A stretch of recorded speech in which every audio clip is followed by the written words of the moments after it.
E aí nós entramos na questão dos pobres. Felizes os pobres, porque vosso é o reino dos céus. E aí, o questionamento primeiro e necessário.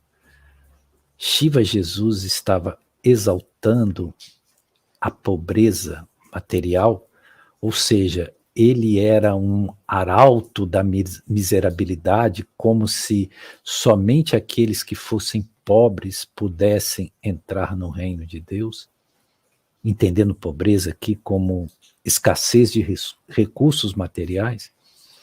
E olha que essa ideia foi usada, né, amplamente por setores detentores do poder ligados a braços religiosos para manter as pessoas na miserabilidade e ainda, né, com um nível de conformidade, porque em sendo pobres aqui na terra, elas seriam ricas no céu.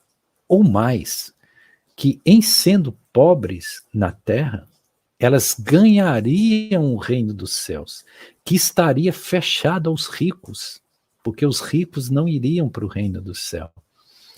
Isso tudo a partir de uma compreensão equivocada das palavras de Shiva Jesus, pois que, em verdade, ele teria dito, né, que é mais fácil um camelo passar pelo buraco de uma agulha do que um rico entrar no reino dos céus. E como as pessoas entendem as palavras de Jesus apenas pelo aspecto exterior e material, quando Jesus nunca está falando de aspectos exteriores e materiais, e sim de aspectos interiores e espirituais, todas as falas, todas as construções semânticas, todos os aspectos cognitivos presentes em Shiva Jesus estão direcionados para aspectos internos e espirituais, nunca externos e materiais. Então, tudo que ele traz em termos de representação material é apenas um símbolo, é apenas um arquétipo, é apenas uma analogia para nos remeter a um aspecto interno. Quando ele fala de casa, ele não está falando de casa física, ele está falando da nossa casa interna, né? Então, o primeiro ponto e o mais relevante é nós entendermos que, obviamente, ele não estava falando de pobres materiais. Então nós precisamos entender, né, de que pobres ele estava falando. E por que, em contrapartida, o oposto daqueles que são pobres, que seriam estes ricos, a eles estariam vedada a entrada ou a percepção desse reino.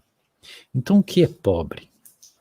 Pobre para Jesus, nós poderíamos aproximar esse termo do que nós podemos entender por inocentes, né? A inocência no sentido de estar purificado de preconceitos, né? De acúmulos de informações. Nesse sentido, um erudito, uma pessoa extremamente erudita, que acha que detém a verdade, que conhece tudo, ele não é pobre, ele é rico. E esse não entra no reino. Por quê? Porque ele está preso numa construção ideativa mental, dentro de um curral conceitual, em que ele pensa que conhece a verdade quando ele está muito distante da verdade, porque a verdade não é conceitual. A verdade é essencial e relativa ao próprio ser. Então, pobres são aqueles que são inocentes, que confiam, né, que experimentam a vida como a vida é. Não vivem a vida a partir de conceitos, a partir de padrões mentais, e sim experienciam diretamente, com intensidade, com pureza, o próprio processo existencial, né? E é muito interessante essa visão, porque nós temos que admitir que quanto mais as pessoas se cercam de crenças, de dogmas, mais elas se distanciam de uma certa essencialidade. Mais elas vivem a vida por conceitos e não por experiência. Então elas têm uma cartilha pré-formatada do que é certo, do que é errado, do que é cada coisa. Elas têm conceitos para tudo. Elas têm conceito para o que é Deus, para o que é o pecado, né, do que é a virtude, de qual seja a melhor religião. Eles têm tudo pronto. Mas essas pessoas não são pobres, porque elas não são inocentes. Shiva Jesus usava muito a figura das criancinhas para se referir a esse estado virginal, esse estado de pureza, esse estado de espontaneidade, como para aquele que vive a vida sem premeditação, sem preconceituação. Por isso que ele dizia e reiterava em vários momentos que esse mesmo reino pertencia às criancinhas. Vinde a mim as criancinhas, pois que delas é o reino dos céus.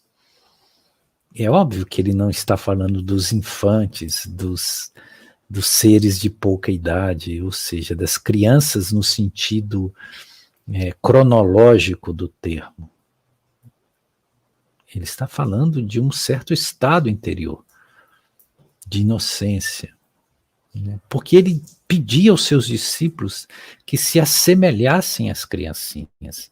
Então, obviamente, que ele não estava pedindo aos seus discípulos que fossem abobados, né? Que fossem infantilizados. Não, claro que não. Mas que tivessem essa atitude, né, de quem confia no plano divino, né, e vive a vida de forma intensa, de forma onde a totalidade do próprio ser está presente em cada átomo, em cada momento. O que corresponde ao próprio conceito oriental da atenção plena, ou do mindfulness, né, como foi conhecido no Ocidente. Então esses são os pobres, né? Porque se ele estivesse exaltando a pobreza física, seria algo muito, muito estranho, né? Porque a miserabilidade, ela não é algo que corresponda a um padrão divino, porque o padrão divino é um padrão de abundância. Abundância em todos os aspectos, né? Claro que não significa que as pessoas devam ser perdulárias, né? Devam ser consumistas nesse sentido mais não essencial da própria vida, mas que possam ter, sim, suprida todas as suas necessidades, tudo aquilo que realmente é essencial. Nós não estamos falando do supérfluo, mas daquilo que corresponda a uma vida de tranquilidade, uma vida onde o espírito e a matéria estejam amplamente amparados por recursos que lhes permita, tanto o espírito como a matéria, a ter um fluir satisfatório no plano da própria existência.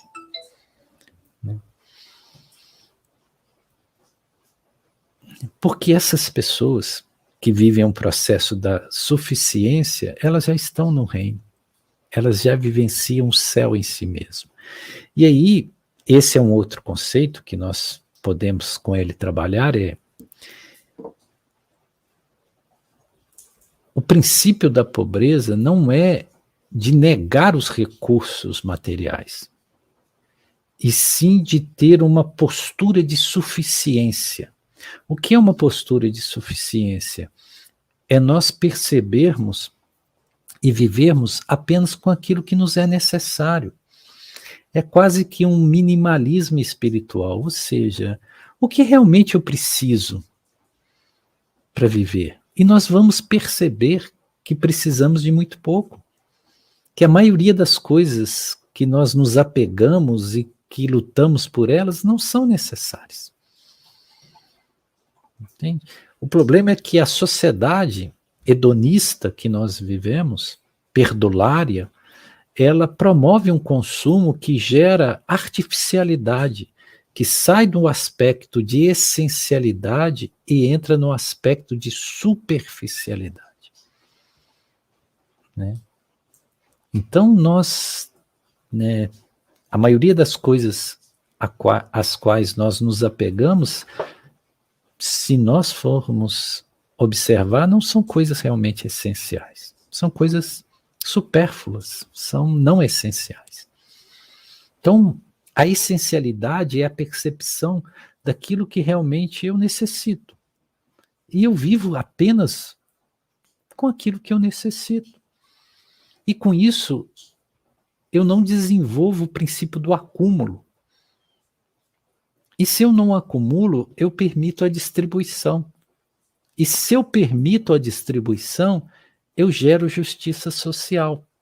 Porque a injustiça social vem pelo acúmulo, onde poucos detêm quase tudo, enquanto a maioria fica com uma sobra que representa quase nada. Né? Se nós vermos que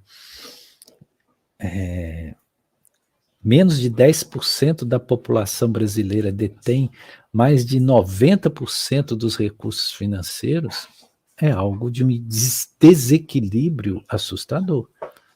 Por quê? Porque vivem no acúmulo, né? Vivem com aquilo que não é necessário. E quanto nós acumulamos demais, nós perdemos a nossa paz, porque nós nos tornamos prisioneiros daquilo que acumulamos. Então, antes e acima de tudo, Shiva Jesus estava sendo sábio.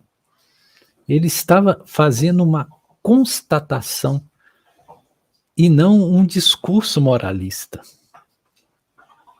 Aliás, Jesus não tinha nada de moralista, no sentido que nós demos modernamente dentro dos anais religiosos para moralismo. Ele não tinha nada de moralista. Aliás, ele era até antimoral, no sentido de que ele não acreditava em nenhuma regra que pudesse ser imposta às pessoas, regras que vêm de fora. Né? E o moralismo é uma cartilha de comportamento que é imposta às pessoas, né? Inflexivelmente, sem considerar a própria subjetividade do ser e a natureza específica daquele ser diante de circunstancialidades também muito específicas. Então, todos aqueles que agem por moralismo, eles mentem para si mesmos. E aí que surge o princípio da hipocrisia, que, aliás, foi duramente combatida por Shiva Jesus. Então, felizes os pobres, porque vosso é o reino dos céus. E mais uma vez nós voltamos a evidenciar que esse reino dos céus não é essa visão mítica de um paraíso, né, que é um lugar geográfico que está alhures em algum lugar aí que ninguém sabe determinar exatamente onde as pessoas que são aquelas que se salvaram, e esse salvamento geralmente vem através da igreja, ou seja, não é um autossalvacionismo, é um salvacionismo circunstancial, que depende de alguém te trazer essa salvação. No caso, uma instituição, uma igreja. Né? E se você está fora dessa instituição, você não pode ser salvo. Veja que perversão dos ensinamentos de Jesus. E ao dizer isso, nós não estamos querendo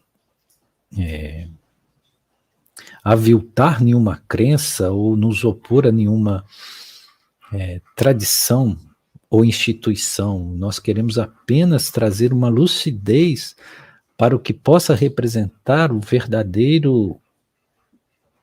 a verdadeira percepção, não só desse mestre que foi Shiva Jesus, mas de todos os avatares que passaram por esse planeta, pois que sim, Jesus é um destes avatares. Então esse reino dos céus não é um lugar físico, é um estado consciencial. Eu posso estar aqui e agora no céu. O reino é algo que acontece em mim. Quando eu me ajusto integralmente àquilo que sou, a minha verdade constitutiva espiritual, que é a própria essência, o meu próprio Atma, e me alinho, né, com um propósito divino, que é o Dharma. E nesse perfeito alinhamento, eu encontro a plenitude, a paz, e aquilo que os mestres, né, os grandes rishis do passado chamavam de Ananda. Ananda significa bem-aventurança. E não sem propósito, Jesus costumava falar bem-aventurados, quando ele queria exaltar uma qualidade de um determinado comportamento. O que também não é surpresa para a maioria, a possibilidade muito assimilável e muito plausível de ter esse mestre que foi Jesus, sim, estado na Índia e ter, né, comungado com essa tradição oriental, tanto da tradição bramânica, hinduísta, iógica, como também da tradição budista, né? Então, eu acredito que ele não desconhecia todas essas linhas, porque todas essas linhas, elas dialogam com o princípio da verdade, elas possuem uma interlocução, embora possam ter diferenças culturais, diferenças simbólicas, diferenças estruturais cognitivas, mas elas apontam para o mesmo lugar. Não há. Aliás, não tem como haver duas verdades, né? Porque se existem duas verdades, uma exclui a outra e uma das duas teria que ser não verdade. Então, a verdade, no sentido a essência daquilo que é, sem mácula, sem véus de ilusão e ignorância, é em qualquer lugar que ela se apresenta. Então, um avatar ou um ser iluminado como Buda ou Siddhartha Gautama não poderia trazer algo que diferisse daquilo que um avatar iluminado igualmente, como foi Shiva Jesus, pudesse trazer e dizer. As diferenças estão apenas na linguagem, na forma de apresentação, mas quando nós saímos da periferia e migramos para a essência, para o cerne dos ensinamentos, vemos que eles estão presentes em todas as verdadeiras tradições que foram trazidas por esses avatares que estiveram entre nós. Então o reino é interno e acontece aqui e agora, quando eu me permito visitar a verdade daquilo que sou, né? E quando eu faço isso, eu sou pobre nesse sentido espiritual, ou seja, eu sou uma pessoa que eu me desapego, né? Não só dos bens materiais, porque esses são de menor importância, mas principalmente dos bens intelectuais, dos bens culturais, enfim, de tudo isso que, na verdade, só constrói crenças limitantes ou barreiras para que nós possamos viver a plenitude do que somos, né?